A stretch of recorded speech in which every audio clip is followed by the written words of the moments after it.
God's gonna lift him again. To start off, I bet many of you, even the ones from Bakersfield, don't know that Buck Owens' first name was actually Alvis. You can look it up. It was Alvis Edgar Owens Jr. And you probably didn't know there's a famous English car called the Alvis. Here's a picture. Check out that logo, huh? But the best part is what the word Alvis actually means. Turns out it's a Scandinavian word that means all wise. Huh, well how about that? I wonder if Buck knew what his real first name meant. I bet his dad knew the score. So this show isn't about Alvis Buck Owens, no. And it isn't about the Alvis vintage car either, even though we will be talking quite a bit about cars. I guess you could call this an Alvis car because this is my car and my name is Mark Alvis. But that's not the most important thing.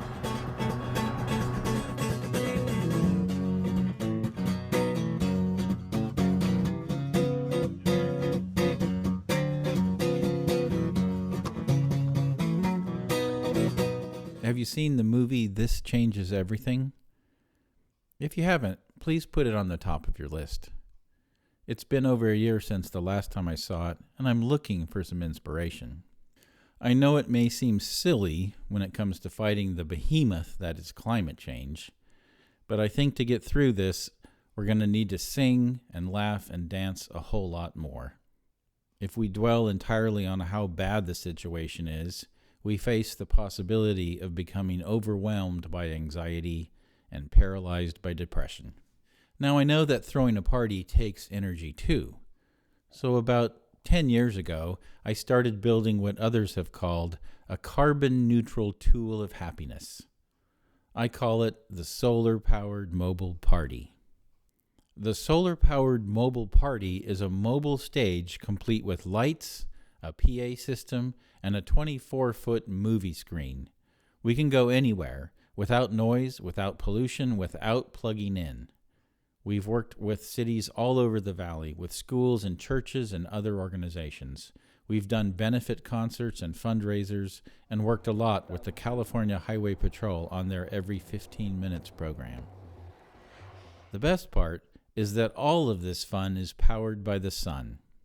We've had some amazing musicians on the solar-powered stage, and they all say how incredible it sounds.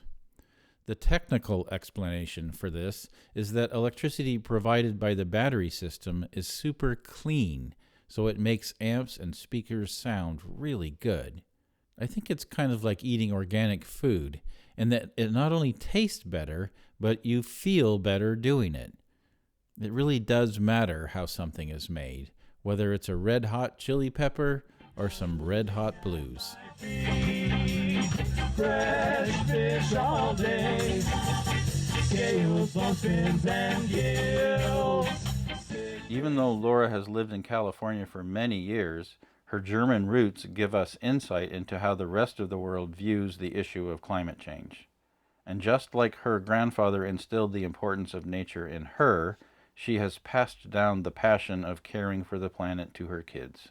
Sustainability is really about trying to make it better and trying to find better solutions, and a conversation of all people involved in building is very important to do that. So reducing barriers, reducing silos is a big part of getting to sustainability. My mom and my grandpa, they very much instilled a love for nature in me. I always love to connect to nature, and so during my studies, at some point, it got clear that I was going to move to California, and California was at that point already a leader in the clean energy industry, and so I focused my studies to be more focused on environmental issues. And I ended up writing my thesis about climate change policies in the United States, kind of like from an institutional perspective, and that led me right into working in the environmental nonprofit field in Fresno, California. Cool. My grandfather was born in 1926 in Germany, at the time when Hitler came into power. And he ended up having to fight as a soldier in the Second World War on the German side. And he would always tell the story how he got shot by an American in his shoulder. And in fact, when he met my now husband for the first time, the first thing he did was to undress his shoulder and show him his scar. Because this was very significant for him because he got shot by an American, he could get out of fighting for the German army, which he did not like doing because he was not supporting Hitler and his regime. And after the war, he dedicated his life studying history. He worked in a different field, building the German autobahns. But he would read so much about the Second World War, what led to the Second World War, to try to understand how his life could have been influenced by this so much, and how the German people would allow somebody like that to come to power and just create these atrocities of the Second World War. And his curiosity and his honesty of really questioning himself and his country so much, I think instilled in me just the belief that it's really important to question yourself. And I learned a lot about the Second World War in school, not about the battles, but about the social implications. And I guess the conclusion that I took out of that was always, what would you do when? What would you do if you are in a situation where you see that people are taken away and sent to concentration camps? And what would you do when you see that the political regime is so much about excluding people? And well, it's so easy to draw parallels to other happenings. I think for me, the question of what would you do when, at this point, really applies to the climate crisis that we're experiencing now. I mean, we've known for a really long time that climate change is happening, but all of a sudden we are really seeing real world that the consequences are here. And I feel like we really have to think about that. What would you do when, in the now term, and saying, what are we doing now to address climate change? Because there's nothing that can have that much influence on the human species than destroying the planet that we are living on. You know, it's important to be honest to yourself and to face issues that you see in your community and, you know, in your world head on, and be guided by the best available information and the best available data. And so my grandfather installed that love for nature in me and this love for truth searching. And I really believe that it's important at this point to be just really honest about ourselves. I think the birth of my children really changed things for me even more, because it brought in this extended timeline that somebody that I care very much about is going to live probably much longer than me, and really renewed my dedication to work in this field. Now I really try to both teach my kids about the environment and how we can be better stewards of our environment, and my kids are also helping me walk the walk and not just talk the talk.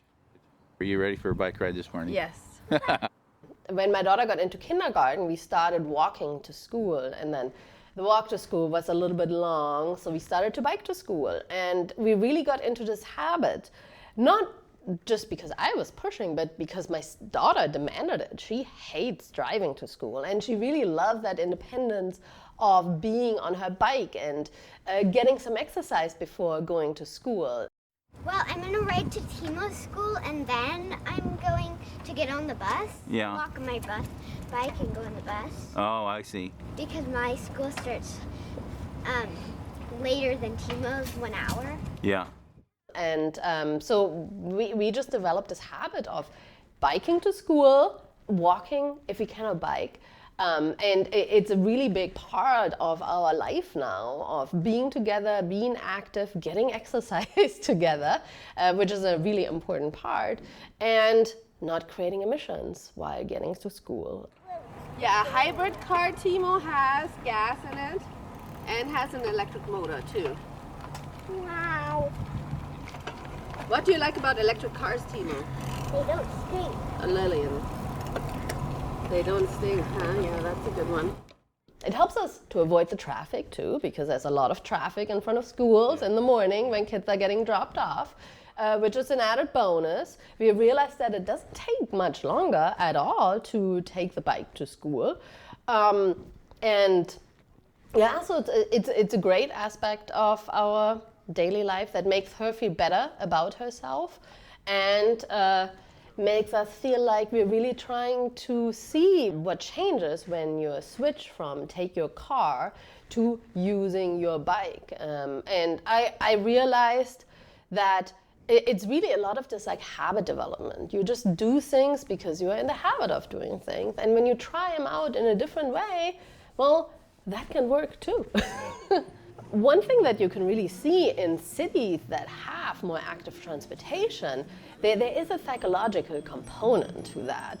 If people have safe bikeways to get around, and if people use more active transportation, it seems like that the interactions between people are more positive and people feel better about themselves. I mean, first of all, it's for most people, nicer to ride your bike because you get exercise, right? You have this health component in it, and people really like to meet each other on the street as well. If you've ever been to a place like the Netherlands, where there's a lot of bikers, or Denmark, you can see that the amount of happiness, on the street just seems to be higher than here, and there is scientifically proven a connection between people being out on the street, seeing each other, greeting each other by, passing each other, that it has a really beneficial component for everybody's mood. Yeah, humans are social, and you see that as well here in Fresno. When you ride around on your bike and you meet other bikers, they greet you, and people are happy to see other bikers. Or if you go to a restaurant and have your bike and you meet somebody that's there with a bike too, they say, hey, it's really cool that you're here on your bike, So there is certainly this like social component about this as well. If you look at like the Christmas tree lane, right? The 2 walking nights a year that we have here, there's always so many people out on the street. And I think that just signifies that people want to have places where they can safely walk. And they want to have that experience to be out in their community on their feet and experiencing it on, while being active themselves and not confined in a car. Here in California, we are very lucky that climate change, the climate emergency is getting addressed through a lot of policies, and there's a lot of great goals and a lot of great code developments to make sure that the building industry is going slowly but surely to zero net energy, and that emissions get reduced in the building sector. And one area where the emissions are still increasing is the transportation sector. So it's just really crucial to look at transportation and look at how can we replace all the combustion cars with EV cars, but also how can we change the way we get around so that we are not just relying on cars, and maybe within our communities, within the immediate surrounding of our homes, that we just can walk a little bit more and bike a little bit more around, so that we're not depending on using some form of other energy, but can just use our own energy. Design is a really important aspect, and we really have to challenge our designers more and take the suggestions of our designers to create better communities and better buildings and better things. Most everything that we're surrounded with is created by somebody that designed it. And I think design just carries that potential of making so much of a difference if we just include sustainability as one of the goals for each design that we are creating. Right now, we are in this world where most things are designed from cradle to grave. It has a beginning, and then at the end, there's an end of whatever product. And at the end, it goes to the garbage dump, right? I mean, our garbage dumps are full of our stuff. 60% of it is construction waste.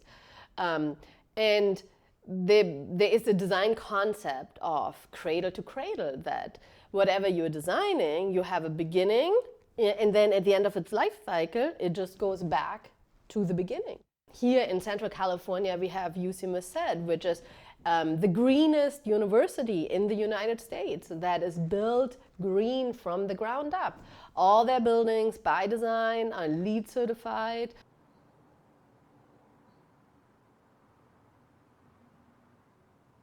And they're working with their students to re-LEED certify all their buildings so that they're getting sustainably operated as well. And in order to really push the boundaries and make sure that they stand for this leadership in energy and environmental design, they're coming up with really creative solutions. One of the newest projects that UC Merced is engaging in is to work with the waste dump in Merced to capture the methane from the waste dump and get it over to the university. And so with all this captured gases, they can cover a quarter of their natural gas demand of the whole campus. And so what just used to go up in the air is now 25% of what the university is using to heat their buildings. I think this is just a testament for the potential of human creativity, of finding new ways of doing things. One of the most important things about green buildings and LEED buildings is to reduce barriers and to reduce silos and get everybody to talk to each other from the beginning, because everybody's input is needed. And I guess that might just highlight, that it's important for men and women to talk to each other more, and to take everybody's considerations into, or everybody's perspective into consideration when making decisions. When a product comes new on the market, they tend to be more expensive because they are getting produced in smaller numbers. But once you reach the economy of scale, where you just produce a lot of product, they tend to go down in price. So we are seeing that development in the clean energy field, that the cost of solar panels has sunken significantly, also due to the fact that Germany was the country that bit the bullet and really invested in solar energy when it was really expensive. And because more and more people started to buy solar panels, the price went down. We're seeing now that wind energy is cheaper than coal energy because you have the economy of scale and the price is going down. And the same is happening for environmentally friendly products. The benefit of it is not only that they have less impact on the environment, but that they're actually healthier for us. If you think about products that are getting developed in a less environmentally friendly way, a lot of times they off-gas all the chemicals that they're created out of. So if we make a decision that's good for the environment, in so many cases, it's also good for our own health. At this point in time, climate change is getting discussed as being like such a partisan thing, but I feel like we really have to be honest with ourselves and take a step back and take a deep breath and be honest with ourselves and look at, climate change happening right now. If you go and look at the climate science and what they're predicting what's going to happen, they're saying that in Australia, that's where you see climate change happening first. And the the magnitude of the fire events in Australia that are increasing biodiversity loss and the dying of a lot of different species that might not survive, it just shows that climate change is here and it's happening now, and we just have to wake up. We just have to wake up. I mean, we cannot pretend that nothing is happening and that it is a political issue. It just that the world is changing. And those that have looked into it the deepest, which are people that are studying climate science, because if you want to look into it, right, you have to work in the field of looking at how the climate is changing. They are telling us that this is connected to the huge amount of greenhouse gases that our economies are combusting. So yeah, I just think that it's crucial now to be honest and be brave about that too. But we just have to take that step and be honest about it to ourselves, and then make the decision to just work together to address this. Now the question is just, at what time do you decide to act on that knowledge and decide that climate change is the most important thing to address when making any decision? The newest climate projections say that by 2060 we might live in a world that is 4 degrees warmer already. And I mean, that's well in my kids' lifetime. It's still in my lifetime. So we cannot say anymore that climate change is something that is so completely removed from us. It's happening now. And if we don't act on this now at a local level, at a state level, at a national level, and at an international level, there's a lot of generations that are already alive today that are going to be affected by climate change tremendously. So there's really no more time to waste.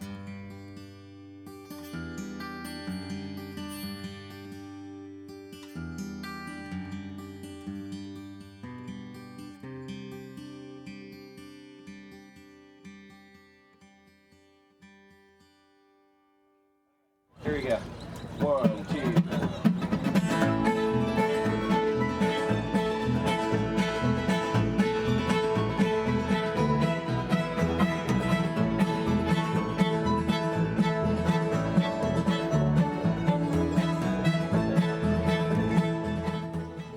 The sun comes out at night.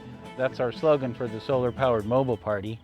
We got that idea because so many people would ask us, can you power a party with solar power at night?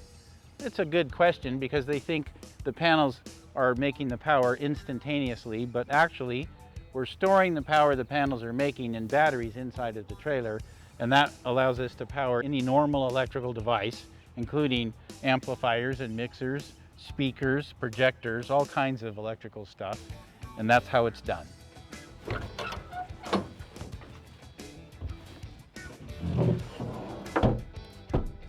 So the way this all works is the sun hits the solar panels on the roof, and it goes to this device here, which is a charge controller. That sends the power to the batteries, which is where the power is stored. That's DC power at that point. The DC power goes from the batteries to the inverter, which converts it into AC power, which is where we plug in all of the devices, the amplifiers, the projectors, the sound system, the mixer, everything we power with the sun. The monitor here just indicates the batteries are fully charged, which they basically are all the time. If we were running any power at all, it would tell us how many watts we were using. Other than that, it's like a standard circuit breaker panel. He likes to keep his solar panels clean. It's a green machine, very clean.